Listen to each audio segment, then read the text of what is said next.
안녕하세요. 김태훈의 현명한 주식 투자 방송 시작하겠습니다. 오늘은 SK 하이닉스의 실적 발표가 있었습니다. 2분기 실적이 발표했는데요. 역시나 시장이 예상하는 것 같이 적자가 나왔습니다.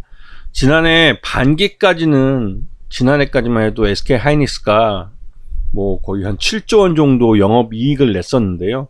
그 이후 3분기 이후로 실적이 둔감하기 시작해서 4분기 때는 적자로 들어섰고, 그 적자가 지금까지 3분기 연속 이어지고 있습니다. 지금 3분기 연속 적자가 대규모로 발생하고 있는데요. 그러다 보니 지금 이 상반기에만 올해 5조 원이 넘는 순손실을 보고 있죠.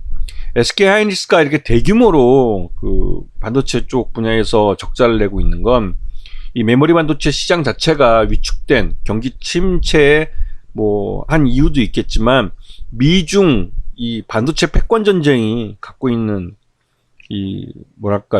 그런 상황이 만든 그런 적자라고 볼 수가 있습니다. 특히나 중국 공장, SK 하이닉스의 전체 생산 물량의 거의 40% 정도를 차지하고 있는 중국 공장이 제대로 역할을 못 해줌으로 해서 SK 하이닉스는 지금 상태로는 흑자를 낼 수 없는 회사가 되고 있습니다.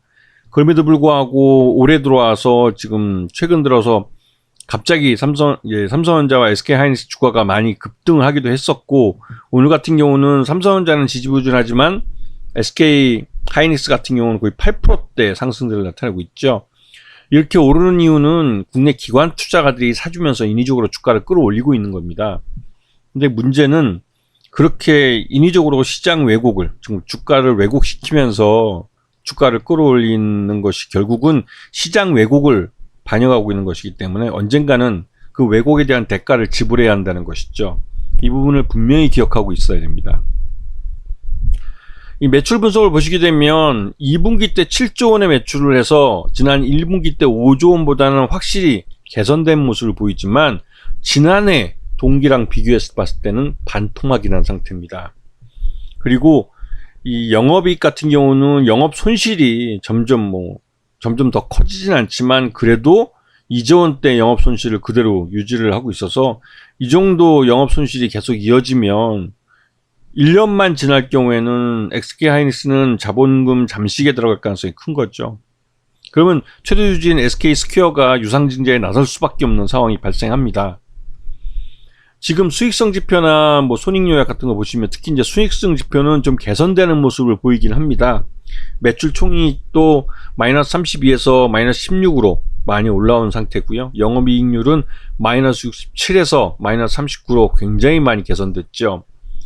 그 다음에 순이익률도 마이너스 51%에서 마이너스 41%로 개선되는 모습을 보였지만, 이게 플러스로 돌아서는 것은 지금 현재로서는 불가능한 상태입니다.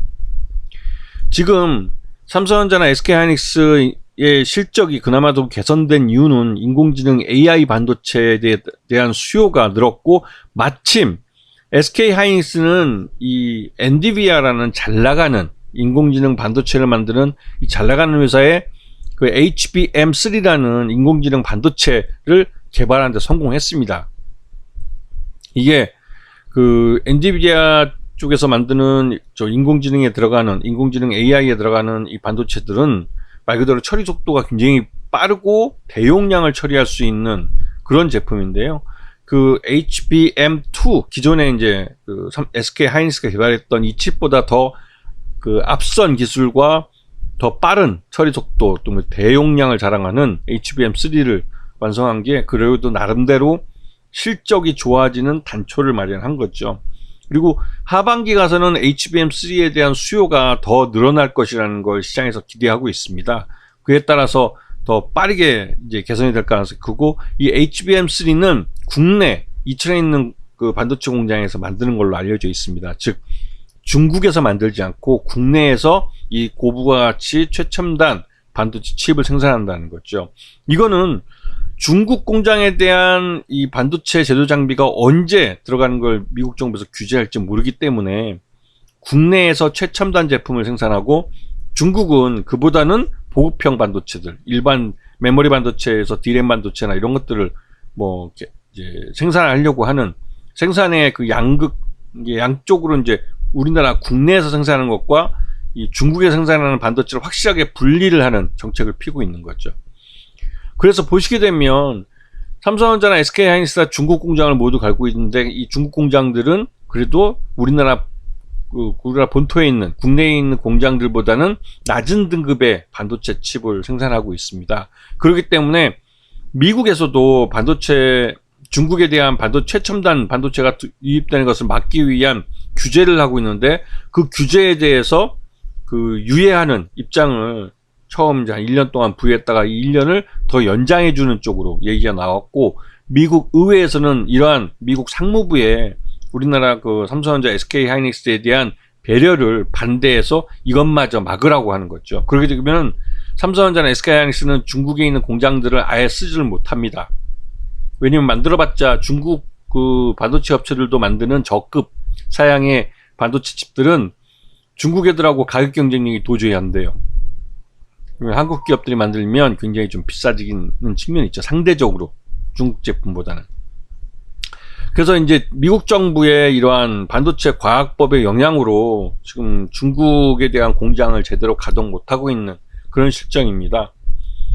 그러다 보니 당연히 SK하이닉스는 중국 공장이 그러니까 전체 생산량의 한 40% 정도를 차지하는데 그 물량을 생산을 못하기 때문에, 그리고 또 이게 또 어떻게 보면 가장 보급형이고 그래서 가장 많이 팔리는, 수량으로는 가장 큰 그런 메모리 반도체들인데 이런 부분이 중국에서 만들어서 중국에서 대부분 소비되는 반도체입니다. 그런데 여기에 대해서 미국이 규제를 하고 있어서 쉽사리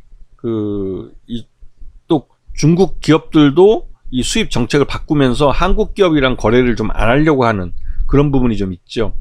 SK하이닉스는 이 중국 공장들을 제대로 가동 못하면 이런 상황이 계속 이어질 경우에는 굉장히 곤란한 상황에 빠질 수 있습니다.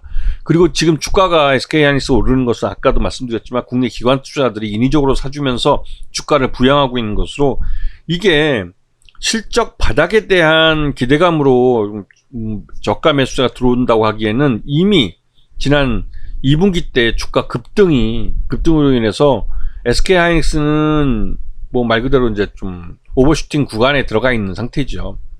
그리고 왜냐면 자칫하다가는 SK하이닉스는 미국이 다시 규제를 강화한다고 해서 최첨단 반도체 제조 장비를 중국에 반입하는 걸 막아버리면 말 그대로 중국 공장이 그냥 고사해버리는 겁니다. 인텔 같은 경우는 이러한 정보를 미리 알고 중국 시장에서 발을 빼면서 그 중국 공장을 SK하이닉스에 팔아먹었죠. 그래서 지금도 뭐 20억 달러인가 30억 달러를 더 SK하이닉스로부터 공장 매각 가격을 받아내야 되는데, 그거를 이 SK하이닉스는 못 모르고 그러니까 인텔의 낸드 공장을 인수했다가 아주 그냥 제대로 똥을 밟은 겁니다. 미국 놈들한테 SK하이닉스가 당한 거죠.